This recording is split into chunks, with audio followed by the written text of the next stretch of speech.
Like, share, and subscribe to my channel as I continue to provide you with trusted information for you to use to make decisions.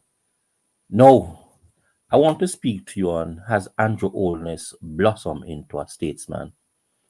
I recall when Mr. Holness was given the job as Prime Minister, how he was somewhat lethargic, um, could speak but was somewhat flat.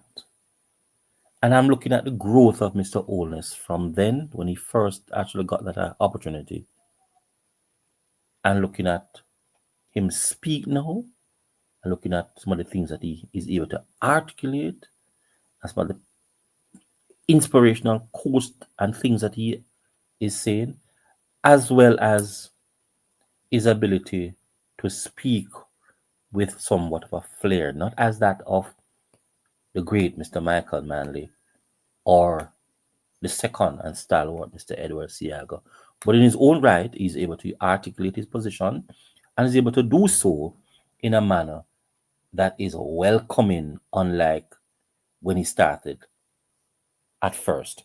Here we go to emphasize what is it I'm speaking of, let you understand the new Prime Minister, Dr. Andrew Holness, and how he articulates his position, how he speaks on matter, how he does things, and my perspective may not necessarily be yours, but I want you to look keenly and analyze objectively, because that's what I'm doing and providing information for you to use to make decision. Objectively look at the current Andrew Holness, and I want you to reflect on how he started and what he was doing when he started. Let us go.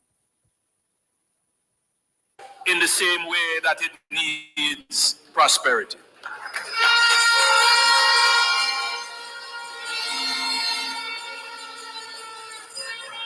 We must be the party of peace and prosperity.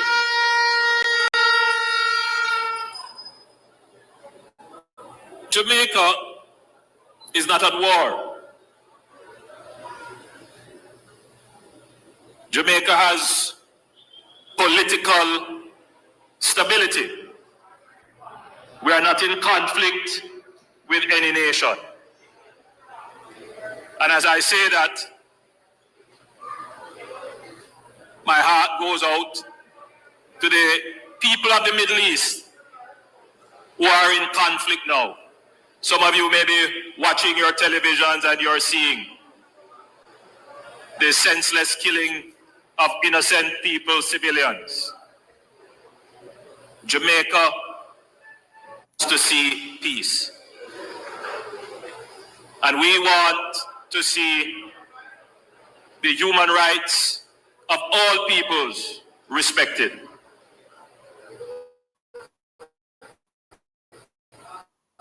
And those who have power. I'm reminding you again, I want you to look back at when Mr. Andrew Holness, so you can go and look at a tape of Mr. Andrew Holness before now. And when I say before, I'm talking about the time when he first became Prime Minister and he was able to speak, articulate his position. And he was somewhat tentative. He did not have that sort of flair, that breath of consciousness, that vision, that forthright, that hoof in his actual speech, hoof in his actual look. Possibly is as a result of the amount of money that he's getting as Prime Minister now compared to when he was Prime Minister then, possibly. Better life, possibly. But I'm saying there is something in addition to that. And what is addition to that is clearly Mr. Holness has mastered being a statesman. He now understand what it means to be a Prime Minister. He now understand the jargons, the responsibility, and his role as a Prime Minister, and how it is that he represents both political parties. Even if it's only one political party, people are going to vote for, and that political party maybe is or not is. But in that same breath, he understands his role, that his role is not to lead the JLP, but his role is to lead the country.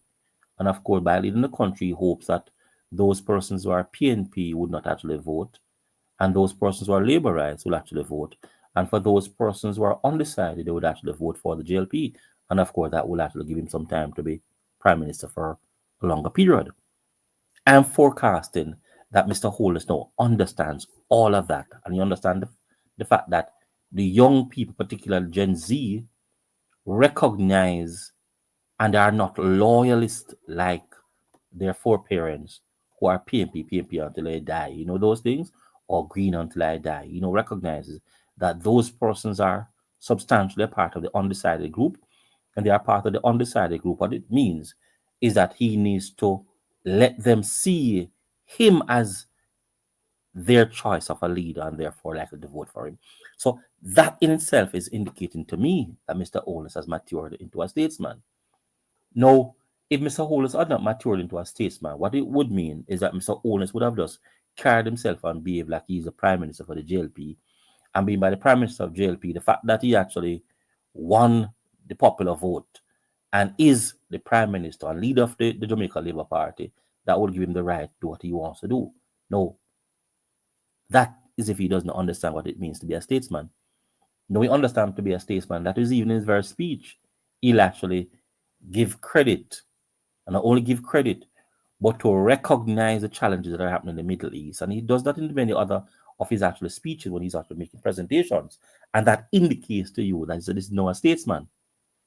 No, yes, Mr. Holness dresses in green when he's actually representing his party. And even representing his party, that does not take away from the statesman likeness of Mr. Holness. And I said to you, one of those things that I looked at to determine his statesman like is his calm, his character, his breadth and depth in terms of material and information that is out there on a wider scale. The challenges that are actually experienced by the Jamaica people. How is he going to actually deal with those challenges? What he's actually bringing forward to the table? What he's showing the generations, what he's showing the other persons, and even those persons who are PMP. Do not vote. Give me a chance to be there for some more time. No, those are indicators of being a statesman. No, you may not necessarily think that he's a statesman, but I want to say to you, look at this video and go and check other videos of when Mr. Holness was first thrust into the job of being a prime minister of Jamaica and how he responded. And what was his mannerism like? What was his tone like? How did he articulate his position? Did he actually put people in his conversations? Did he put people into the dialogue? Did he address issues? You look at people's concerns and their challenges and their weaknesses and other issues that are affecting persons. Did he, when he was actually the first time put into the spotlight and the role and responsibility of being a prime minister, and look at the statesman, look at what he's doing now. For me and to me, there's a growth in Mr. Holness being a statesman. What do you have to say? Like, share, and subscribe to my channel as I continue to provide you with trusted information for you to use to make decisions. What are your thoughts? Is Mr. Holness a change man in the sense that being a mature statesman, or is he the same Andrew Holness in terms of who he was and that who he was is who he is today? What do you have to say?